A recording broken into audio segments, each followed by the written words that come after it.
my name is Margot and I'm going to present to you a case study of this year's edition of the Brisbane Festival, which I had a chance to be a part of, both behind the scenes and as patron.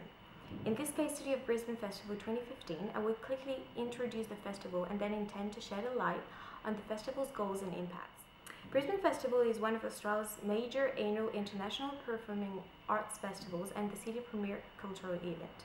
The festival happens over 3 weeks in September each year and delivers innovative, exciting and inspiring arts and cultural events to an audience of over 1 million people. This year's festival featured 500 shows, 5 continents, 12 countries, 20 venues, 15 Australian premieres and 6 world premieres. Julia Hearn, the administration manager of the festival, explained that the purpose of the festival was to connect artists and audiences in ways that lift the spirit, disrupt the conventional and open our city to the world. She also mentioned that one of the strategic goals of the festival was to inspire others to think differently and for collaborations to make a difference. The strategic goals of the Brisbane Festival state that the festival looks outward to the world, brings the world and its arts to us, and showcases our city and its arts to the world. When asked how the program was created and what was trying to be achieved in the creating process, David Berthold said this.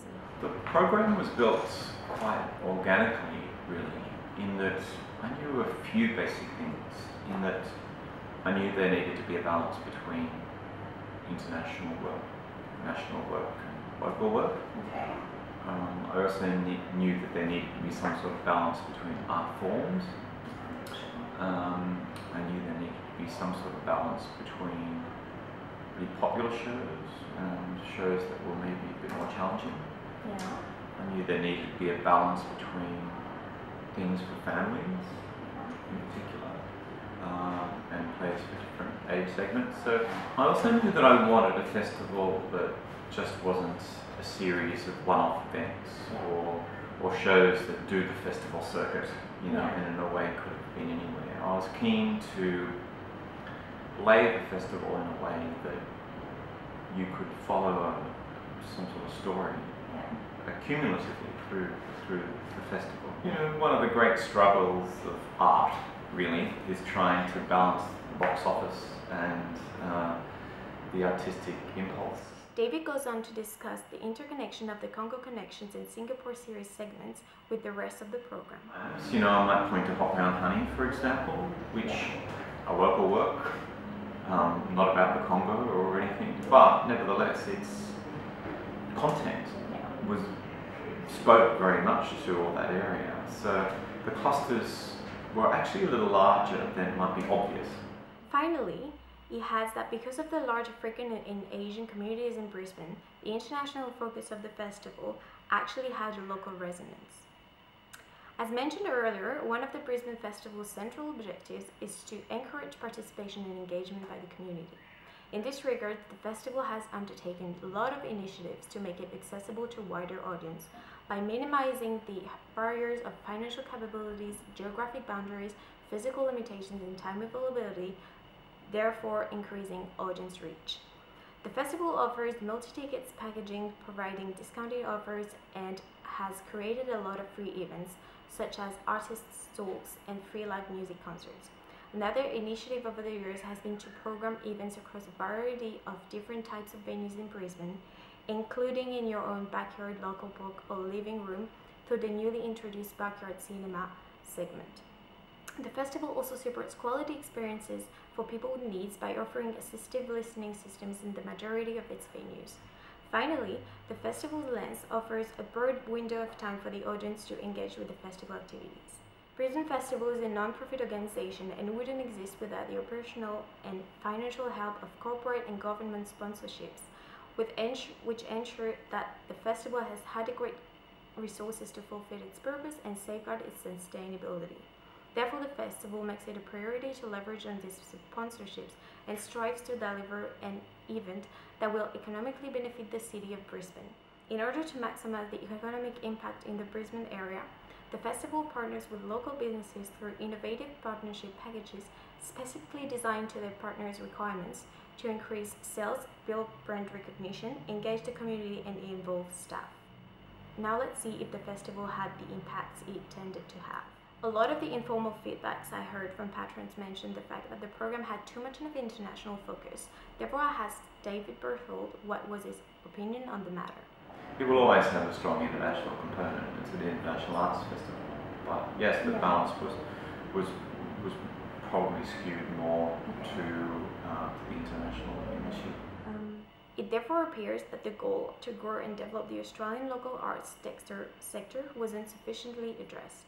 The festival was largely promoted on strategically situated billboards, printed programs, supplement in newspapers, a campaign video, TV coverage, radio spots, cinema ads, press articles, blog spots, and a lot more. While most of these promotional materials were created to entice the audience into purchasing and attending the festival, as well as providing exposure to partners, some had an educational purpose. For selected performances, an in-theatre program was distributed for free to patrons, providing background information on the show's performers, directors, curating process, and purpose. It allowed the audience to broaden their knowledge and understanding of the topic tackled by the performance. With controversial shows being scheduled, a political factor was added to the festival. Despite having major stakeholders like the Queensland Government and the Brisbane City Council, the festival decided to program the importance of being earnest from Singapore's sexiest and most provocative theatre company, as David Berthold described it in an interview for Brisbane Times, with a whole male gay cast from a country that condemned homosexuality. When asked whether or not an arts festival should have a political purpose, David Berthold said this. All art is politics, and certainly there was a political energy in this festival which was perhaps unusual. And I think that's certainly the role of art generally, to challenge and to point forward. When it comes to engaging with the community, Arcadia, the festival village, played an extensive role. It was redesigned, made bigger and more welcoming to welcome more people in a licensed area where patrons could freely walk around in. Let's hear what one of the patrons of the festival, who has been living in Brisbane for over 20 years and has attended some of the headline shows of this year's program, actually thought about the festival. I think it's been a great program. I really loved the emphasis on post-colonisation, but in particular I enjoyed the prize winner at the White, showing, I guess, our refugee community and achievements after not very long in Australia. So I think this festival has made you think and it's made you laugh. And I've had a lot of commentary out in the community about the diversity of the festival program that not only brings together but also offers us an opportunity to think and be challenged and to enjoy skills and theatre and shows from around the world, but also here in Brisbane and across Australia. So I think it's been a wonderful festival and really looking forward to next year's. However, when I asked David Berthold what he would like to see improved for next year's festival, he said the following. I think opening it up to the general public of Brisbane, like I was talking about how there's a large African community in Brisbane, I don't think we were particularly successful in opening our doors to that community, because again, I think it's the particular task of the festival to actually do that, to speak to not just the people who normally go to theatre or who normally go to dance.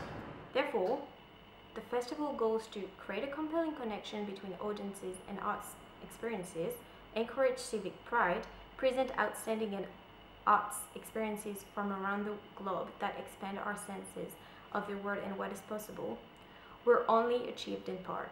To optimize online community engagement, the festival created a hashtag BrisFest, for people to use in all of their posts related to the festival.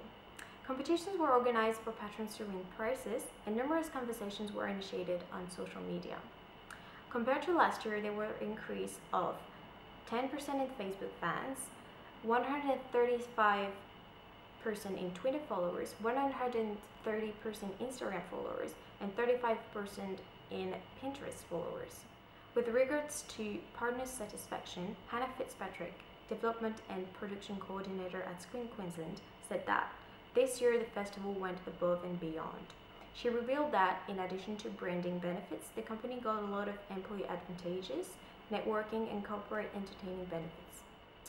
Overall, and despite a few shows being cancelled because of bad weather conditions or insufficient ticket sales, the festival was a success and generated millions of dollars, which will benefit the city of Brisbane and the creative industries, but also the state economy. The large number of events happening across the city over such a long period of time made it difficult for patrons to keep updated on festivals-related events, plan their experience, or even be aware of the full range of activities and performances offered by the festival's programming. Therefore, and in addition to the playful and easily accessible website, I would suggest for the festival to provide a tool for patrons to make the most of their experience, which could possibly result in increased attendance. Based on the models already used by a lot of music festivals, a mobile application could, for example, be created and made available for free.